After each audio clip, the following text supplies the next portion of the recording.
Cockroach आप बना दिए हैं कॉकरोच। यूथ ही सब कुछ अच्छा करते हैं। यूथ, आप भी कभी यूथ थे, आपके बच्चे भी यूथ हैं और आपके अगले पीढ़ी भी यूथ होंगे और यूथ ही इस देश को बढ़ाएंगे आगे।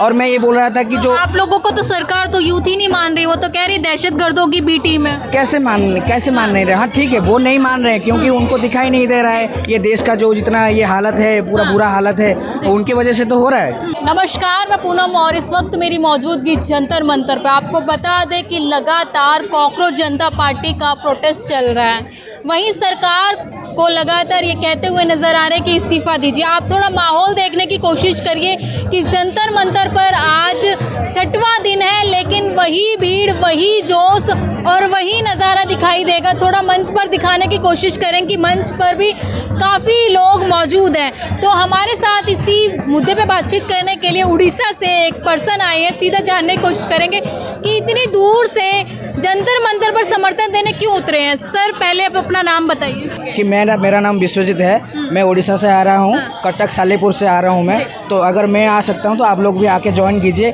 क्योंकि ये यूथ का प्रॉब्लम है। और हमारा देश, हमारा टोटल वर्ल्ड जो है वो हम बोलते हैं कि यूथ है, यूथ ही फ्यूचर है देश का, किसी भी देश का यूथ ही फ्यूचर है। अच्छा, ये बताइए आपके अंदर इतना जज्बा कहाँ से कि उड़ीसा से यहाँ समर्थन करने चले आए?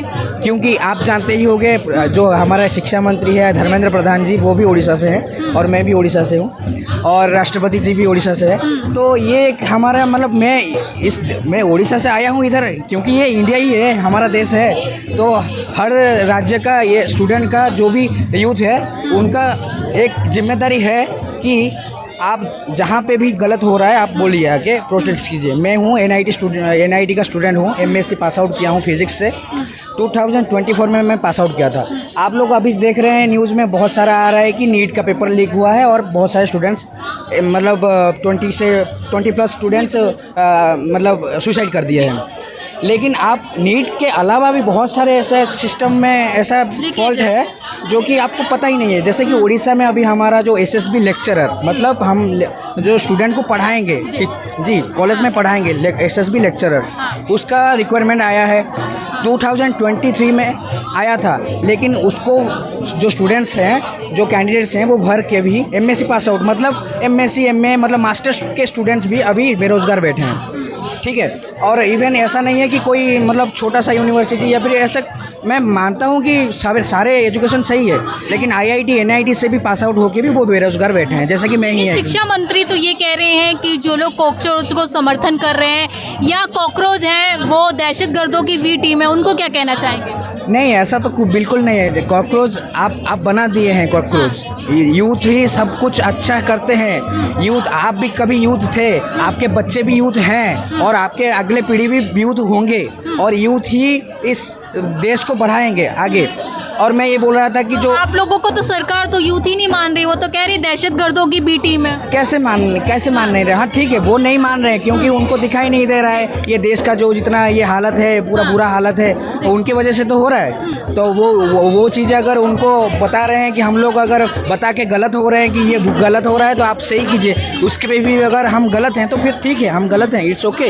लेकिन जिस तरीके से कॉकरोच जनता पार्टी पे आरोप लगता है कि बाहर से फंडिंग हो रही है, इतने दिन से प्रोटेस्ट कैसे चल रहा है, दिन रात यहाँ पर लोग बैठे हुए हैं, कैसे काम हो रहा है, कैसे यहाँ पर मतलब चीज़ें मैनेज हो पा रही है, क्या लग रहा है कौन मैनेज कर पा रहा है? फंडिंग होता है उस चीज़ का, जिस चीज़ का मतलब कोई पार्टी हो, मतलब कोई मतलब उसका कोई पॉलिटिकल मतलब ऐसा हो कि कोई लीडर हो, मतलब इसको फंडिंग मिलता है। लेकिन ये ऐसा प्रोटेक्शन है ना, यूथ का हो गया, यूथ के पेरेंट्स का हो गया, ये सब कोई फंडिंग नहीं है।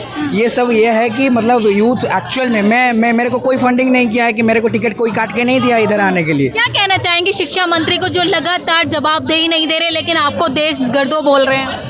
अरे यार, मतलब आपको एटलीस्ट अगर आपके पास दिमाग है, मैंने इसलिए इस टी शर्ट पहना है, प्लीज़ यूज़ इट। अगर आपके पास दिमाग थोड़ा सा मैं इनकी टी शर्ट दिखाना चाहूँगी, प्लीज़ यूज़ इट। किसके लिए है ये है एक्चुअल में जो सत्ता में है, जिनको गलत नाम लीजिए ना, जो गलत को गलत नहीं देखना चाहते, जो सही को बनाना नहीं चाहते, जो देश को अच्छे से तैयार नहीं करना चाहते, जो गोदी मीडिया है, जो सरकार की फॉल्ट को नहीं दिखा रहे हैं, क्योंकि सरकार को फॉल्ट की दिखाना ही हाँ। असली देशभक्त है। तो ये तो ना इसलिए मैंने लिखा है प्लीज यूज इट। अगर आपके पास सभी लोगों को जो सही चीजों को नहीं दिखा रही है क्योंकि सही। मेरे भी फ्रेंड्स हैं जो कि अंधाधुन मतलब बिल्कुल सरकार को सपोर्ट करते हैं और वो बोलते हैं कि तुम क्यों सपोर्ट में मतलब क्यों उसका फॉल्ट दिखा रहे हो, तो तुम तो मतलब पाकिस्तान से आ गए, ये बोल रहे वो बोल रहे। अरे भाई मैं भी हिंदू हूँ, मैं इसी देश का हिंदू हूँ भाई। जो भी मुस्लिम है, जो भी दूसरे कम्युनिटी है, सवाल अब यहीं से शुरू हो गया है। जैसे आपके दोस्त ये बोलते हैं कि आप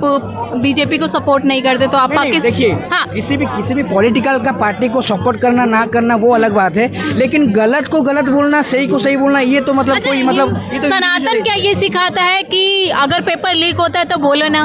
नहीं, ऐसा कुछ भी नहीं है। धर्म का अलग है, धर्म का जो चीज़ है वो बिल्कुल अलग है, देश का जो चीज़ है वो बिल्कुल अलग है। ऐसे तो मतलब गांधी जी हो गए, हमारा भगत सिंह जी हो गए, वो सब मतलब ऐसा नहीं है कि धर्म को नहीं मानते थे। क्या धर्म अलग बात। उन लोगों को क्या कहना चाहेंगे जो सच्चाई जानते हुए भी, जो देख रहे हैं कि देश में क्या कुछ हो रहा है, उसके बाद भी आंखें बंद कर रखे? आज के युवा की बात कर रही हूँ मैं, पहले की पीढ़ी की नहीं। हाँ, उनको बस यही बोलना चाहूँगा कि आप अपने ही पैर में कुरारी मार रहे हैं और अपने जो अगले जो जनरेशन आएगा, आपका बच्चे होंगे, आपकी पोता पोतियाँ होंगे, आप भी मतलब आपका फैमिली भी बढ़ेगा, उनके लिए आप गड्ढा खोल रहे हैं और उसी गड्ढे में आपके ही बच्चे ही पड़ेंगे। और हम लोग जो इधर आके प्रोटेस्ट कर रहे हैं और इस देश को बदलने की कोशिश कर रहे हैं, इस एजुकेशन सिस्टम को बदलने की कोशिश कर रहे हैं और इस जो यूथ है जो उसको अच्छा एजुकेशन देके एक मतलब वर्ल्ड में उसको पहचान, जो इंडिया का पहचान है, हमारे टैलेंट में कमी नहीं है, हमारा सिस्टम में कमी है। अच्छा,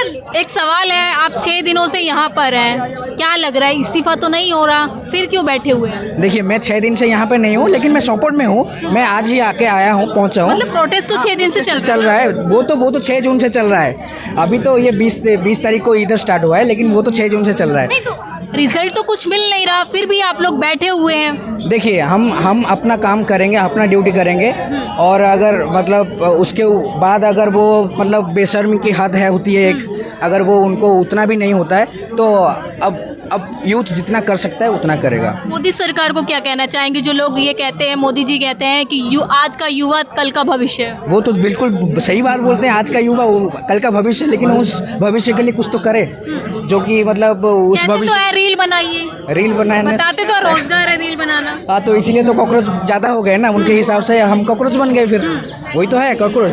बीजेपी वाले कहते हैं कि अगर आप कॉकरोच बनोगे तो हमारे पास काला हिट भी है, छिड़क देंगे। हाँ, तो छिड़कने दीजिए, लेकिन कॉकरोच आपको पता ही होगा सारे इन्वायरमेंट में वो मतलब सारे हर जगह पे वो जिंदा रह जाते हैं। ऐसा कुछ भी नहीं है। मैं बस यही आशा करता हूँ, देखिए मैं इस देश का युवा होने के नाते मैं बस यही आशा करता हूँ, प्लीज़ इस सिस्टम को सुधार दीजिए और आपके ही हम जो देश के, आप अगर देश को ज़्यादा प्यार करते हैं ना, इस युवक को बात को सुनिए थोड़ा।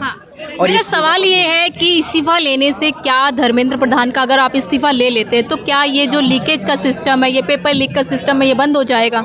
बंद होगा नहीं होगा ये तो नहीं है, पता नहीं है, लेकिन अगर उसी पोजीशन पे कोई अगर डिजर्विंग कैंडिडेट जो एजुकेशन को जानता हो, मतलब ज़्यादा मतलब जो एजुकेशन को बिल्कुल धर्मेंद्र प्रधान डिजर्विंग नहीं है? नहीं, मुझे तो नहीं लगता है, क्योंकि अभी तक अकाउंटेबिलिटी नहीं लिया है और बाकी इतने सारे बच्चों को मतलब जान गया है, उस पर भी कोई कुछ नहीं बोला है, अभी तक तो नहीं है। अगर वो डिजर्विंग होते तो इतने साल से नीट का पेपर लीक होते आ रहा है, उसको तो रोक सकते थे। और ऊपर से उड़ीसा में एसएसबी लेक्चरर, मैं इसी मुद्दे पे बोलना चाहता हूँ, उड़ीसा में एसएसबी लेक्चरर जो कि मतलब उड़ीसा स्टेट का, हम 2023 में जो स्टूडेंट फॉर्म भी भरे थे उनका भी अभी तक एग्ज़ाम नहीं हो पाया है और मैंने 2024 में पास आउट किया हूँ एमएससी और उसके बाद भी वो पहले के स्टूडेंट्स का भी अभी तक नहीं हुआ है, वो पेंडिंग होते जा रहा है। आप हमें बता रहे हैं कि ये तो एक उदाहरण है, बाकी चीज़ें भी बहुत सारी चीज़ें हैं। मैंने खुद